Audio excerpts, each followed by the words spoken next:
Hello everyone, welcome to HZK Guides. If you are looking for the scholarship opportunity to study from Canada, तो आज हम Canada की जिस university को discuss करने जा रहे हैं, इस यूनिवर्सिटी की तरफ से जो स्टूडेंट हैं उनको डिफरेंट स्कॉलरशिप्स जो हैं प्रोवाइड की जा रही हैं। और ना सिर्फ ये बल्कि जो स्टूडेंट हैं उनको फुल ट्यूशन जो स्कॉलरशिप प्रोग्राम है वो भी ऑफर किया जा रहा है इस यूनिवर्सिटी की तरफ से। हम डिटेल में बात करेंगे कनाडा की कौन सी यूनिवर्सिटी है, वो स्टूडेंट जो इस यूनिवर्सिटी में अप्लाई करना चाहते हैं उन्होंने अपना प्रोग्राम जो है उसे किस तरह से चेक करना है, एडमिशन की रिक्वायरमेंट क्या है स्टूडेंट की ताकि वो अप्लाई कर सके, स्टूडेंट ने अपनी रिक्वायरमेंट को किस तरह से चेक करना है, और जो स्कॉलरशिप अवेलेबल हैं स्टूडेंट्स के लिए वो एक्चुअली क्या हैं, उनके बेनिफिट क्या हैं, इन सब चीज़ों को हम डिस्कस करेंगे। सबसे पहले बात कर लेते हैं कनाडा की कौन सी यूनिवर्सिटी है। तो कनाडा की जिस यूनिवर्सिटी को आज हम डिस्कस करने जा रहे हैं that is Mount Allison University. आपने क्या करना है कि सिंपली जो है सर्च करना है Mount Allison University, and after searching this आपने क्या करना है कि सिंपली जो है इस एड्रेस को फॉलो करना है। सो दिस इज़ द प्लेस के जहाँ पर आपको इस यूनिवर्सिटी की इन्फॉर्मेशन मिल जाएगी। सबसे पहले अगर बात की जाए कि इस यूनिवर्सिटी की तरफ से कौन से प्रोग्राम ऑफर किए जा रहे हैं, तो इस यूनिवर्सिटी की तरफ से डिफरेंट जो डिग्री प्रोग्राम्स हैं वो स्टूडेंट के लिए ऑफर किए जा रहे हैं, और स्टूडेंट उनमें से किसी भी डिग्री प्रोग्राम को चूज़ कर सकते हैं अगर वो उस डिग्री प्रोग्राम के क्राइटेरिया को मीट करते हैं। तो आप यहाँ से अपना जो डिग्री प्रोग्राम है उसे ईजिली फाइंड कर सकते हैं डिपेंडिंग पोन कि आप किस डिग्री प्रोग्राम के लिए अप्लाई करना चाहते हैं। According to the faculties and department भी आप अपने प्रोग्राम को ईजिली यहाँ से जो है चेक कर सकते हैं। तो यहाँ से आपने अपना जो डिग्री प्रोग्राम है उसे चेक करना है। और अगर बात की जाए उन स्टूडेंट की जो किसी अंडर ग्रेजुएट प्रोग्राम के लिए अप्लाई करना चाहते हैं एडमिशन के लिए, तो सबसे पहले तो आपने अपना जो प्रोग्राम है उसे चेक करना है क्या इस यूनिवर्सिटी की तरफ से जो प्रोग्राम है ऑफर किया जा रहा है। एंड देन आपने जो एडमिशन की रिक्वायरमेंट है उनको चेक करना है, एंड देन आपने जो एप्लीकेशन टाइम फ्रेम है उसके मुताबिक आपने अपनी एप्लीकेशन को सबमिट करना है। और सिंपल से कुछ स्टेप्स हैं। सबसे पहले आप अपनी एप्लीकेशन को सबमिट करेंगे, और एप्लीकेशन की सबमिशन आप एक स्पेसिफाइड पीरियड ऑफ टाइम के अंदर करेंगे। ऑनलाइन आपने अपनी एप्लीकेशन जो है उसको सबमिट करना है, और इसी के साथ साथ स्टूडेंट जो है उनसे एप्लीकेशन फ़ी भी रिक्वायर्ड होगी ताकि वो अपनी एप्लीकेशन को सबमिट कर सकें। और जो एप्लीकेशन डेडलाइन है जो स्टूडेंट अप्लाई करना चाहते हैं तो उन्होंने क्या करना है कि अपनी एप्लीकेशन को और जो सपोर्टिंग डॉक्यूमेंट्स हैं उनको सबमिट करना है बाय मार्च 1 ताकि उनको जो है कंसीडर किया जाए उनकी एप्लीकेशन को एडमिशन के लिए। और इसी के साथ साथ जो स्टूडेंट अप्लाई करना चाहते हैं उन्होंने क्या करना है कि अपने जो डॉक्यूमेंट्स हैं उनको भी सबमिट करना है। तो अगर वो एक हाई स्कूल के स्टूडेंट हैं तो उसके मुताबिक उन्होंने अपने डॉक्यूमेंट्स को सबमिट करना है, और यहाँ पर उनकी रिक्वायरमेंट्स को मेंशन किया गया है कि वो अपने ट्रांसक्रिप्ट को सबमिट करेंगे, और जो भी डॉक्यूमेंट्स उनसे रिक्वायर्ड होंगे इंक्लूडिंग देयर ऑफिशियल ट्रांसक्रिप्ट, तो उन डॉक्यूमेंट्स को उन्होंने सबमिट करना है। इन रिक्वायरमेंट को आपने ज़रूर रीड करना है। अगर आप एक हाई स्कूल के स्टूडेंट हैं और अर्ली एडमिशन के लिए अप्लाई करने जा रहे हैं फ्रॉम अक्टूबर टू जनवरी, तो उसके मुताबिक रिक्वायरमेंट मेंशन की गई हैं। और अगर आप एक जनरल एडमिशन के लिए अप्लाई करने जा रहे हैं फ्रॉम फरवरी टू अगस्त, तो आपने उसके मुताबिक जो है अपने डॉक्यूमेंट्स को चेक करना है। इसी तरह अगर आप एक इंटरनेशनल स्टूडेंट्स हैं और उसके मुताबिक रिक्वायरमेंट को चेक करना चाहते हैं कि स्टूडेंट से क्या चीज़ें रिक्वायर्ड होती हैं, तो जो स्टूडेंट हैं उनसे जो कॉपी है पासपोर्ट की वो रिक्वायर्ड होती है और उसको वो सबमिट करते हैं। इन एडिशन टू द जो ट्रांसक्रिप्ट डॉक्यूमेंट्स उनसे रिक्वायर्ड होंगे, स्टूडेंट ने अपना पासपोर्ट की कॉपी को भी सबमिट करना है। लैंग्वेज प्रोफिशेंसी का जो प्रूफ है उसका जो सर्टिफिकेट है स्टूडेंट ने उसको भी सबमिट करना होता है ताकि वो अपनी एप्लीकेशन को कंप्लीट कर सकें। और इसी के साथ साथ जो स्टूडेंट अप्लाई करना चाहते हैं उन्होंने इस बात को भी इंश्योर करना है कि कुछ जो डॉक्यूमेंट्स होते हैं वो एडिशनल भी रिक्वायर्ड हो सकते हैं डिपेंडिंग पोन कि आप जो है किस प्रोग्राम के लिए अप्लाई करने जा रहे हैं। तो एडिशनल एप्लीकेशन या डॉक्यूमेंटेशन रिक्वायर्ड हो सकती हैं डिपेंडिंग पोन कि अगर आप इन प्रोग्राम्स के लिए अप्लाई करने जा रहे हैं। एंड देन स्टूडेंट को जो है एडमिशन के बारे में इन्फॉर्म किया जाता है कि whether they are selected for the admission and not. And then जो स्टूडेंट्स हैं उनको एडमिशन की जो ऑफ़र है वो प्रोवाइड की जाती है। तो इस तरह से जो स्टूडेंट हैं उनका कुछ एप्लीकेशन का जो प्रोसेस है उसे कैरी आउट किया जाता है अगर वो एक अंडर ग्रेजुएट प्रोग्राम के स्टूडेंट हैं।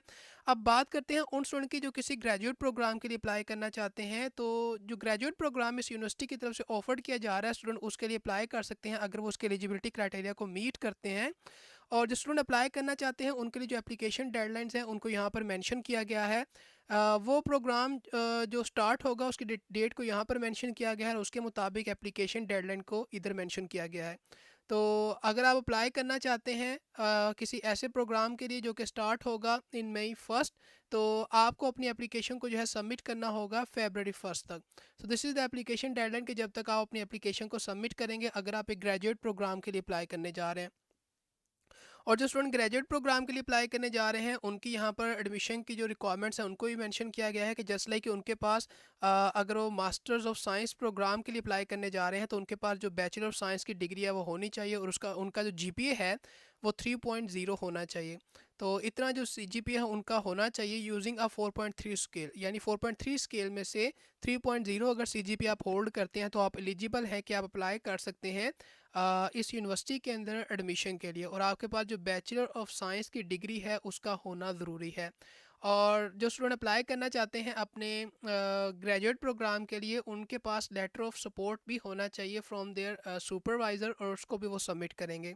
और जो स्टूडेंट हैं उन्होंने अपनी एप्लीकेशन को कंप्लीट करना है जिसके अंदर वो अपने ग्रेजुएशन प्रोग्राम की जो एडमिशन की एप्लीकेशन है उसको सबमिट करेंगे, जो डॉक्यूमेंट्स उनसे रिक्वायर्ड होंगे उनको सबमिट करेंगे जिसमें उनकी जो सीवी है वो इंक्लूडेड होगी, लेटर ऑफ इंटेंट है। तो इस तरह की जो चीज़ें हैं स्टूडेंट ने सबमिट करनी है। और जो सपोर्टिंग डॉक्यूमेंट्स हैं उनको यहाँ पर भी मेंशन किया गया है कि आप अपनी जो ऑफिशियल ट्रांसक्रिप्ट है उसको सबमिट करेंगे, 2 लेटर ऑफ रेफरेंसेस रिक्वायर्ड होंगे, लेटर ऑफ सपोर्ट रिक्वायर्ड होगा। अगर इंग्लिश आपकी प्राइमरी लैंग्वेज नहीं है तो इंग्लिश लैंग्वेज प्रोफिशिएंसी का जो टेस्ट स्कोर है वो भी स्टूडेंट से रिक्वायर्ड होगा, स्टूडेंट उसको भी सबमिट करेंगे। तो इस तरह से स्टूडेंट ने जो है अप्लाई करना है अगर वो एक ग्रेजुएट प्रोग्राम के स्टूडेंट हैं। अब बात करते हैं कि अगर आप अपनी एडमिशन की रिक्वायरमेंट को चेक करना चाहते हैं इस यूनिवर्सिटी के अंदर अप्लाई करने के लिए तो उसको आपने किस तरह से चेक करना है। क्योंकि आप एक इंटरनेशनल स्टूडेंट हैं तो सिंपली आपने क्या करना है कि यहाँ से आपने जो है इंटरनेशनल को चूज़ करना है। और जब आप इंटरनेशनल को चूज़ करेंगे तो यहाँ से आपने क्या करना है कि अपना कंट्री चूज़ करना है जहाँ से आप अप्लाई करना चाहते हैं। तो वो स्टूडेंट जो पाकिस्तान से अप्लाई करना चाहते हैं उन्होंने सिंपली क्या करना है कि उन्होंने पाकिस्तान को यहाँ पर चूज़ करना है डिपेंडिंग पोन कि आप किस कंट्री के एप्लीकेंट है उसके मुताबिक आपने अपना कंट्री चूज़ करना है। देन यहाँ पर आपने ये डिसाइड करना है कि क्या आप जो है एक बैचलर प्रोग्राम के लिए अप्लाई करना चाहते हैं या मास्टर्स प्रोग्राम के लिए अप्लाई करना चाहते हैं। तो यहाँ पर बैचलर प्रोग्राम को भी मेंशन किया गया है। तो जस्ट लाइक वो स्टूडेंट जो बैचलर ऑफ साइंस के लिए अप्लाई करना चाहते हैं वो बैचलर ऑफ साइंस को चूज़ करेंगे। एंड उसके बाद क्योंकि आप एक बैचलर प्रोग्राम के लिए अप्लाई करने जा रहे हैं तो आप एक हाई स्कूल के स्टूडेंट हैं तो आप हाई स्कूल को चूज़ करेंगे। तो सिंपली आपने क्या करना है कि यहाँ से जो है चेक कर लेना है अपनी रिक्वायरमेंट को और यहाँ पर आपको रिक्वायरमेंट मिल जाएंगी कि आपके पास क्या रिक्वायरमेंट होनी चाहिए ताकि आप अप्लाई कर सकें इस यूनिवर्सिटी के अंदर अपने बैचलर प्रोग्राम के लिए। तो to be consider for admission आपके पास जो मिनिमम ग्रेड्स हैं वो 65% या इसके इक्वलेंट होने चाहिए ताकि आपको कंसीडर किया जाए। और वो स्टूडेंट जो किसी अर्ली एडमिशन के लिए अप्लाई करने जा रहे हैं तो जो मिनिमम एडमिशन एवरेज है वो 80% होनी चाहिए ताकि उन्हें कंसीडर किया जाए। तो यहाँ पर आप देख सकते हैं कि रिक्वायरमेंट्स को मेंशन किया गया है। और पाकिस्तान के से रिलेटेड क्योंकि हमने पाकिस्तान को चूज़ किया था तो मिनिमम एंट्री रिक्वायरमेंट को भी मेंशन किया गया है कि आपके पास हायर सेकेंडरी स्कूल का सर्टिफिकेट होना चाहिए ताकि आप एक बैचलर प्रोग्राम के अंदर अप्लाई कर सकें, या जो इंटरमीडिएट का सर्टिफिकेट है वो आपके पास होना चाहिए। आपके पास मिनिमम स्कोर होना चाहिए of 50% in 5 courses including English. अगर आप बैचलर ऑफ साइंस के स्टूडेंट हैं तो आपसे रिक्वायर्ड होगा मैथ एंड 1 साइंस, यानी इन सब्जेक्ट्स को भी रिक्वायर्ड होगा। और स्टूडेंट ने जो है प्रूफ ऑफ लैंग्वेज जो है सर्टिफिकेट उसको भी सबमिट करना है, यानी इंग्लिश लैंग्वेज प्रोफिशिएंसी सर्टिफिकेट को भी आपने सबमिट करना है। तो इस तरह से आपने जो है एक रिक्वायरमेंट्स को जो है चेक करना है। और अगर बात की जाए उन स्टूडेंट की जो किसी मास्टर प्रोग्राम के लिए अप्लाई करने जा रहे हैं तो मास्टर ऑफ साइंस को वो चूज़ करेंगे। और क्योंकि आप मास्टर प्रोग्राम के लिए अप्लाई करने जा रहे हैं तो इट्स मीन कि अब आप बैचलर प्रोग्राम स्टडी कर चुके हैं। तो यहाँ से आप यूनिवर्सिटी स्टूडेंट को चूज़ करेंगे। लेकिन आपके मुताबिक आप के जो भी क्वालिफ़िकेशन है आप उसको चूज़ कर सकते हैं, यानी अगर आप आईबी डिप्लोमा के स्टूडेंट हो तो आप आईबी डिप्लोमा को चूज़ करेंगे और उसके मुताबिक यहाँ पर डिफरेंट जो क्वालिफ़िकेशंस हैं उनको मेंशन किया गया है। तो हम यूनिवर्सिटी को चूज़ करेंगे और यूनिवर्सिटी को चूज़ करने के बाद अगर हम इसकी रिक्वायरमेंट को देखें तो यहाँ पर हमारे पास रिक्वायरमेंट आ चुकी हैं। तो रिक्वायरमेंट ये है कि आपके पास जो मिनिमम ओवरऑल जीपीए है 2.0 या इसके इक्वलेंट वो होना चाहिए ताकि आप अप्लाई कर सकें मास्टर ऑफ साइंस प्रोग्राम के लिए। आपके पास ऑफिशियल ट्रांसक्रिप्ट होनी चाहिए जिसको आप जो है सबमिट करेंगे। और इसी के साथ साथ वो स्टूडेंट जो कि अप्लाई करेंगे एडमिशन के लिए विद एडवांस स्टैंडिंग उनके पास कोर्स की डिस्क्रिप्शन होनी चाहिए और वो डिस्क्रिप्शन भी उनसे रिक्वायर्ड होगी। और जो स्टूडेंट हैं वो अपनी जो नोटराइज इंग्लिश की ट्रांसलेशंस हैं उसको सबमिट करेंगे इफ़ एप्लीकेबल। तो इफ़ एप्लीकेबल तो आपको उस ट्रांसलेशन को भी सबमिट करना होगा। और इस तरह से आपने जो है अपनी रिक्वायरमेंट को चेक करना है अगर आप एक मास्टर्स प्रोग्राम के स्टूडेंट हैं। तो आई होप सो कि ये रिक्वायरमेंट को फाइंड करना है या आपके लिए फाइंड करना इजी होगा। अब ये डिपेंड करता है कि आप किस कंट्री से बिलोंग करते हैं, उस कंट्री को चूज़ करेंगे, किस प्रोग्राम को परस्यू करना चाहते हैं उस प्रोग्राम को चूज़ करेंगे। उसके मुताबिक जो आप प्रोग्राम चूज़ करेंगे, आपका जो करंटली जो है आप किस क्वालिफ़िकेशन को होल्ड कर रहे हैं आप उसको चूज़ करेंगे कि आप एक हाई स्कूल के स्टूडेंट हैं, आप एक यूनिवर्सिटी के स्टूडेंट हैं, आप एक आईबी डिप्लोमा के स्टूडेंट हैं। उसके मुताबिक आप रिक्वायरमेंट को चेक कर सकते हैं। अब बात करते हैं कि जो स्टूडेंट अप्लाई करना चाहते हैं इस यूनिवर्सिटी के अंदर एडमिशन के लिए, तो उनके लिए एप्लीकेशन डेडलाइन क्या है। तो अगर आप अप्लाई करना चाहते हैं फॉर 2024-2025 एकेडमिक ईयर, तो उसके लिए जो अर्ली एडमिशन जो है वो ओपन होंगे फ्रॉम 2 अक्टूबर। लेकिन वो स्टूडेंट जो अप्लाई करना चाहते हैं जनरल एडमिशन्स के लिए, तो उनके लिए जो एप्लीकेशंस हैं वो ओपन होंगी फ्रॉम फेबररी। तो इस टाइम पर आप जो है अप्लाई कर सकते हैं। और यहाँ पर आप देख सकते हैं कि जो डिफरेंट प्रोग्राम्स हैं उनके मुताबिक भी एप्लीकेशन डेडलाइन को जो है मेंशन किया गया है, तो आप इनको भी चेक कर सकते हैं। एंड देन जो March 1 है, ये आपकी स्कॉलरशिप की एप्लीकेशन डेडलाइन है। तो अगर आप चाहते हैं कि आपको कंसीडर किया जाए स्कॉलरशिप्स के लिए, तो आपको जो अपनी एप्लीकेशन है for admission and scholarships including all the required documents उनको सबमिट करना होगा, because March 1 is your deadline to submit your application for admission and scholarship and all the required documents. तो इस तरह से आपने जो है अपनी एडमिशन की जो एप्लीकेशन डेडलाइन है और स्कॉलरशिप की जो डेडलाइन है उसको चेक करना है। अब बात करते हैं कि इस यूनिवर्सिटी की तरफ से स्कॉलरशिप कौन सी अवेलेबल हैं। तो इस यूनिवर्सिटी की तरफ से डिफरेंट स्कॉलरशिप्स अवेलेबल हैं, और जो स्टूडेंट हैं उनको ऑटोमेटिकली कंसीडर किया जाता है एंट्रेंस स्कॉलरशिप्स के लिए अगर वो एडमिशन एवरेज को 80% या इससे ज़्यादा को होल्ड करते हैं। और जो स्कॉलरशिप है, एंट्रेंस जो स्कॉलरशिप है, वो इतनी अमाउंट की स्टूडेंट को प्रोवाइड की जा सकती है, ranging from this amount to this amount. और जो स्टूडेंट एंट्रेंस स्कॉलरशिप के लिए एलिजिबल होना चाहते हैं, क्योंकि उनको ऑटोमेटिकली कंसीडर किया जाएगा, तो ऐसे जो स्टूडेंट्स हैं उनकी सिलेक्शन की जाती है ऑन द फॉलोइंग क्राइटेरिया कि वो कितना अच्छा एक्स्ट्रा करिकुलर एक्टिविटीज़ के अंदर इन्वॉल्वमेंट रखते हैं, लीडरशिप का एक्सपीरियंस उनका कितना अच्छा है, कम्युनिटी की सर्विस उनकी कितनी अच्छी है, एकेडमिक अचीवमेंट कितनी अच्छी होल्ड करते हैं। तो उसके मुताबिक उनको इस एंट्रेंस स्कॉलरशिप के लिए कंसीडर किया जा सकता है।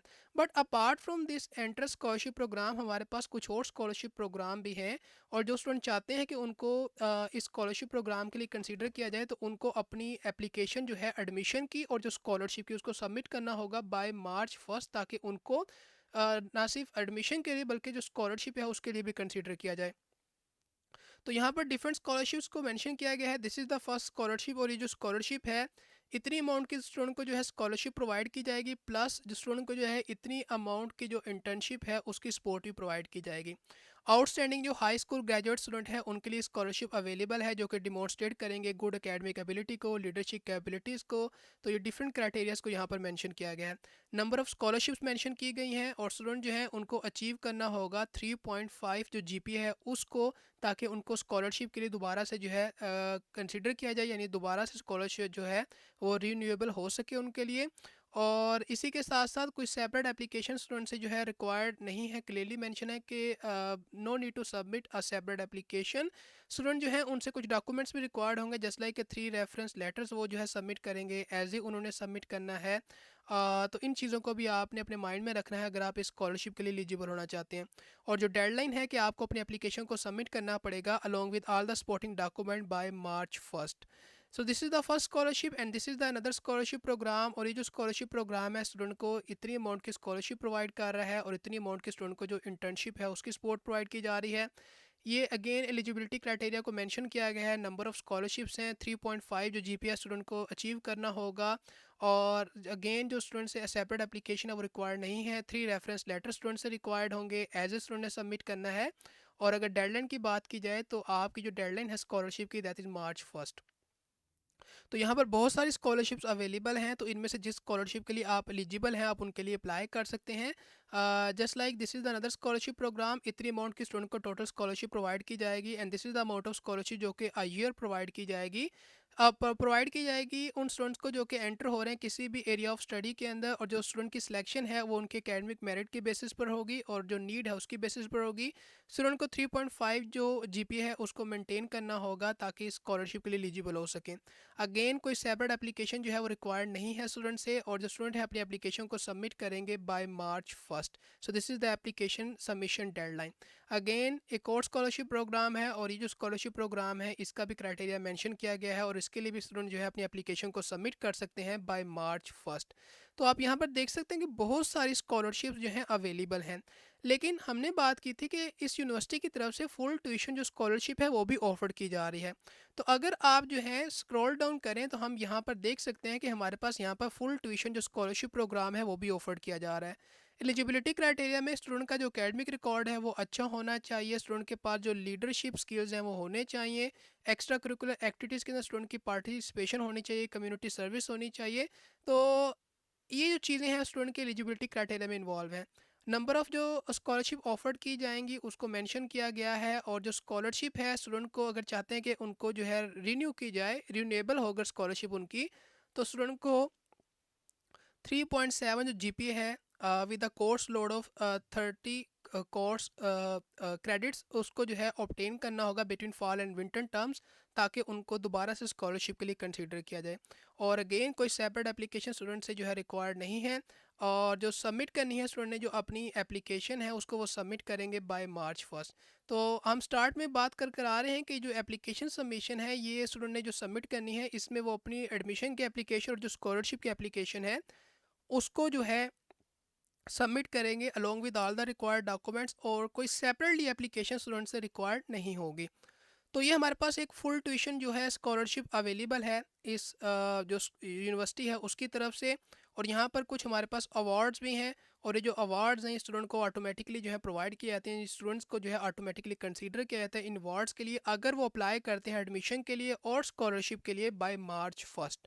और जो स्कॉलरशिप यानी जो अवार्ड ये प्रोवाइड किया जाएगा, इतनी अमाउंट का जो अवार्ड है वो स्टूडेंट को प्रोवाइड किया जाएगा। तो ये वो नंबर ऑफ़ हमारे पास अपॉर्चुनिटीज़ स्टूडेंट्स के लिए अवेलेबल हैं जो कनाडा से स्टडी करना चाहते हैं, और ये जो माउंट एलिसन यूनिवर्सिटी है इसकी तरफ से फुल ट्यूशन अमाउंट जो स्कॉलरशिप है वो स्टूडेंट को प्रोवाइड की जा रही है। और हमने ये भी देखा कि अगर आपने इस यूनिवर्सिटी में अप्लाई करना है तो आपके पास जो क्राइटेरिया है उसको आपने किस तरह से चेक करना है, कौन से डॉक्यूमेंट्स रिक्वायर्ड होंगे, कब तक स्टूडेंट ने अप्लाई करना है। तो आई होप सो कि जो आज की अपॉर्चुनिटी हमने डिस्कस की है इसकी इन्फॉर्मेशन आपको अच्छी लगी होगी, ये अपॉर्चुनिटी आपको अच्छी लगी होगी। तो आज के लिए इतना ही, मिलते हैं आपको किसी नई अपॉर्चुनिटी के साथ। So till then take care and good bye.